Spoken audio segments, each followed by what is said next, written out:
Всем привет, это «Анатомия водного пола», и сегодня мы с вами рассмотрим такой элемент игры, как свободный. Свободный, если говорить простыми словами, это незначительное нарушение правил защитником, которое дает нападающему возможность совершить свободный бросок. После того, как защитник нарушил правила, судья дает свисток.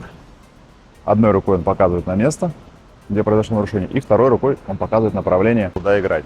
После того, как судья свистнул свободный, защитник обязан отойти на метр и не мешать игроку сыграть. И после того, как судья свистнул свободный и защитник продолжит играть, отбирать мяч, мешать или не отойдет на правильную дистанцию, то судья даст удаление. Максимум, какую помеху может создать защитник при свободном, это поставить блок. Ну и выждав паузу, обычно 2-3 секунды, защитник может дальше продолжать атаковать нападающего. И еще один момент по поводу правил. Если вы свободный получаете внутри 6-метровой зоны, то вы не имеете права наносить бросок по воротам. Вы после свободного обязаны либо вынести мяч, либо сыграть с собой, но вы уже не имеете права бить. Если вы получаете свободный на 6 метрах или дальше, вы можете после получения свободного подняться и пробить в одно движение. Защитник не имеет права вам мешать. Раньше, если вы получали свободный за 6-метровой зоны и не пробили, то пока вы не сыграете, вы не имели права пробивать поворотом. Сейчас же можно, получил свободный, сыграл сам с собой, и подходишь и пробиваешь поворотом дальше, там, скачем, без скача, как тебе угодно. И еще один нюанс, как понять, можно ли вам пробивать в данный момент. Первое, это разметка, то есть вы должны быть на 6 метрах. И самый ключевой, это судья. Потому что, когда он у нас свистнул свободный,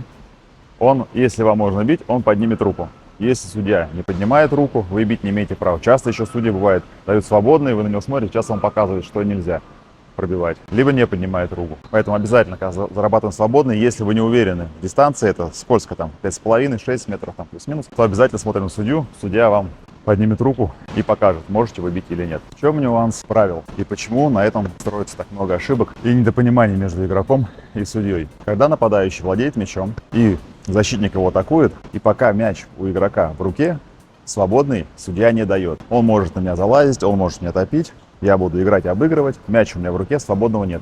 И как только я отпускаю мяч из руки, судья может дать мне свободный. Но если что-то грубо, это удаление, но это тема для отдельного видео. Сейчас мы говорим про свободный.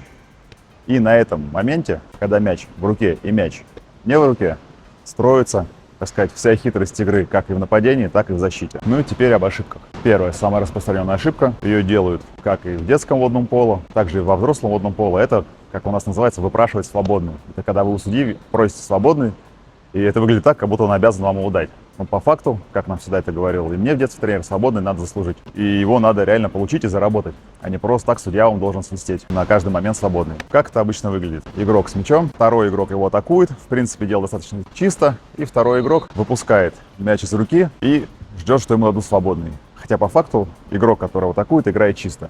И в этот момент часто происходит отбор, потому что игрок думает, что ему судья даст свободный, его атакуют, он пускает мяч из руки, в этот момент смотрит на судью, как бы дай мне свободный, а игрок-то играл чисто, и у него забирают мяч и уходит команда в контратаку. Как избежать эту ошибку? Как правило, эта ошибка часто состоит в непонимании игровой ситуации. Потому что, по факту, зачем нападающему свободный? В идеале в нападении, чем быстрее двигается мяч, тем лучше, и свободно часто тормозят. Понятное дело, есть нюансы, когда наоборот нападающему свободный выгоден, но если вы эти нюансы уже понимаете, то вам это видео, в принципе, ни к чему. Это уже более продвинутый уровень. Но в 90% случаев нападающему выгоднее играть без свободного.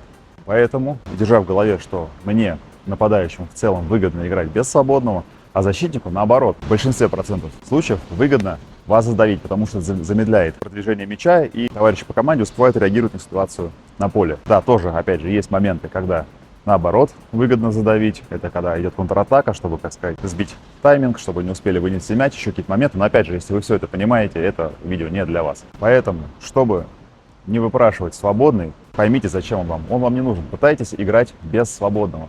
И если защитник грамотный, и он понимает, что вас нужно задавить, он вас задавит, даже если вы не будете этого хотеть. А если у него не получится, то вы просто вынесете мяч без свободного. Идет игровая ситуация. Нападают на вас, просто выходите, поднимаетесь, смотрите на поле, пытайтесь вынести мяч. Потому что чем это чревато для защитника? Это вынос на столба без свободного, это грубая ошибка, это вынос паса с контратаки, это тоже, если у человека есть возможность задавить вас и вернуться, он этого не делает, это тоже грубая ошибка. То есть вынос мяча без свободного для защитника в большинстве случаев это грубая ошибка. Поэтому ему нужно вас задавить, а не вам нужно выпросить у судьи свободный. Поэтому старайтесь играть без свободного, выносить мяч, и защитник сам будет вас давить, и когда он вас будет давить, вам нужно просто вовремя отпустить мячик, и вы получите свой свободный. И судья вам сам его даст, потому что защитник будет идти на вас агрессивно. Вторая ошибка, она как бы вытекает больше из первой, это когда вы опускаете голову в воду. Это, конечно, вообще повально распространено у младших юношей, средних юношей, во взрослом водном поло это бывает, но крайне редко. Это когда на вас идут, вы опускаете голову в воду, вы не видите ни соперника, вы не видите, что происходит на поле, вы не видите судью, и игрок, если он грамотный, он играет в отбор и просто забирает у вас мячик. И вы в этот момент выныриваете, смотрите на судью, а почему не свободный? Ну, потому что у вас чисто обыграли.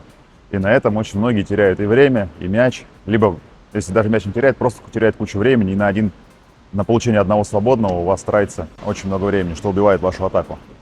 Поэтому, как с этим бороться? Всегда, когда идут на вас, никогда мы не опускаем голову в воду. Стоим, и вытекает из первого тоже правила. Ищем, кому отдать мяч, смотрим, пытаемся сыграть без свободного. И когда на вас идут, с поднятой головой, вы видите все, вы видите судью, вы видите, как он реагирует, вы видите поле, вы видите товарищей.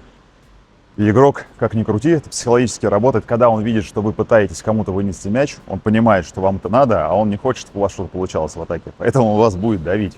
Но если он не сообразит, то вы просто вынесете мяч, и все будет у вас прекрасно. И третья ошибка очень распространенная, когда на вас идут на чистый отбор, и вы стояли в таком положении, постепенно уходите на спину, начинаете проваливаться, ваши ноги выпрямляются, вы все вытягиваетесь, и у вас легко отобрать мяч сбоку. Также, в принципе, нетрудно вас прихватить где-то за плавки, забрать мяч. Да и в целом, в таком положении, когда вы лежите, даже если вы захотите вынести мяч, со спины, это очень тяжело, мяч всегда пойдет навесной. Если будет прямой, он у вас перехватывается, и вам хуже становится видеть поле, и вы тратите на это много времени, и, в принципе, уже с такой ситуации надо выкручиваться, как-то зарабатывать свободный. Поэтому ложиться на спину именно надолго, то есть лег, лежишь, это как бы проигрышный вариант.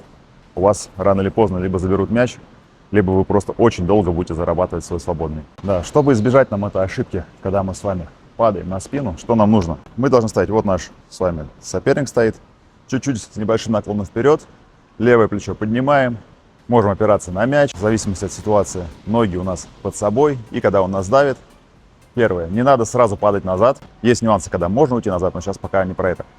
Становимся, когда у нас идет, не тонем, поднимаем плечо, показываем судье, что он на нас залазит, также пытаемся вынести мяч, и можем идти в обыгрыш справа, слева, про обыгрыш я буду снимать отдельное видео, сейчас не про это, но сам факт. Он идет на вас, вы можете идти обыгрывать с этой стороны, по-разному пытаться вынести мяч. Но задача ваша, поднимаетесь, ставите плечо, стоите, можете опереться на мяч. Если вам удобно, ноги позволяют, можете с выпрямленной рукой подняться. И поверьте, защитник сам на вас залезет и сам вас задает. Вам просто надо вовремя будет понять, когда он схватил, и также отпустить мяч, и вы получите свободный. Поэтому стараемся идти в обыгрыш. Об этом будет отдельное видео, я уже сказал. Сейчас мы говорим на другую тему. Поэтому стоим. Наша позиция на поле активная. То есть пытаемся его обыграть справа-слева, пытаемся вынести мяч, и он сам вас задавит, если сможет. Если нет, вы просто сделайте то, что вы хотите, и не потеряйте на этом время. И следующий момент. Как при получении свободного можно самому нарушить правила и получить переход? Переход в водном поло – это нарушение правил в атаке. Как правило, это просто грубая игра в нападении, когда нападающий пытается обыграть защитника, при этом нарушает правила, залазить на него. Там много разных моментов есть, но сейчас мы поговорим в контексте свободного, за что дают переход на свободном. Часто переход можно получить, когда на вас идет соперник, и вы своей левой рукой грубо сверху его отталкиваете. Еще часто люди бывают симулируют, они на вас идут, вы их чуть подталкиваете, они делают вид, что отлетает, судья думает, что вы его толкаете, и показывает вам переход. Как судья показывает переход? Дает свисток, одной рукой показывает на место, где произошло нарушение, и второй рукой он показывает направление атаки. После этого нападающий обязан отпустить мяч и не мешать уже защитнику забрать мяч и идти в атаку. Если он будет мешать, это уже будет удаление. Поэтому, чтобы нам не получить переход, наша рука не должна быть ни в коем случае сверху, мы не должны толкать его. Конечно, ни в лицо, ни сюда, ни в шею, ни здесь, ни здесь. Ваша рука должна быть примерно где-то на уровне его солнечного сплетения снизу. Вы будете стоять, она у вас будет здесь, вы его здесь контролируете мягенько. Даже не толкайте, просто упирайтесь. За счет того, что он на вас идет, он сам будет вас от себя отталкивать. То есть не надо его целенаправленно толкать, просто придерживайте, и он вас будет толкать, вы будете уходить. И плюс, если у вас рука снизу, Это всегда можно его прихватить, можно найти плавки, если он плохо держит корпус, можно обыграть его с этой стороны, также можно обыграть с этой стороны. То есть, когда у вас рука здесь внизу, она вам дает еще возможности для продолжения атаки. Если у вас рука здесь, вы толкаетесь, но это переход, плюс ее всегда легко продавить. Сверху он ее видит, он может также вас схватить, притянуть к себе, отобрать мяч, ну и так далее. Теперь резюмируем. Первое. Свободный мы не выпрашиваем. Свободный нужно заработать. Занимайте активное положение на поле, играйте, и судья сам вам даст свободный, защитник сам вас задавит. Вторая ошибка. Мы не опускаем голову в воду. Мы должны всегда видеть, что происходит на поле. Третье. Мы не ложимся на спину, не проваливаемся, чтобы не терять положение и контроль. И четвертое. Мы не толкаемся рукой сверху, не получаем переход. Вот, соблюдайте эти, так сказать, 4 правила, 4 момента основных, и у вас с этим аспектом больше проблем не будет. Самое главное, стремитесь к быстрой и к острой игре в атаке, и защитники сами будут хотеть вас задавить, судья будет вам давать свободный, и все у вас будет хорошо. Ну, на этом у нас сегодня с вами все. Если у вас остались вопросы, задавайте в комментариях. Думаю, основные моменты я осветил. Вот, конечно, тут еще есть куча нюансов, подводных камней, тонкостей, в зависимости от позиции, времени на площадке, с игровой ситуацией. То есть, как бы, тут реально можно видео на час снимать и разбирать каждый момент в отдельности. Это основные моменты, которые стоит вам усвоить. Остальное вы будете понимать по ходу игры, набираясь опыта, спрашивая у старших товарищей, спрашивая у вашего тренера и так далее. Сегодня с вами все. Всем пока.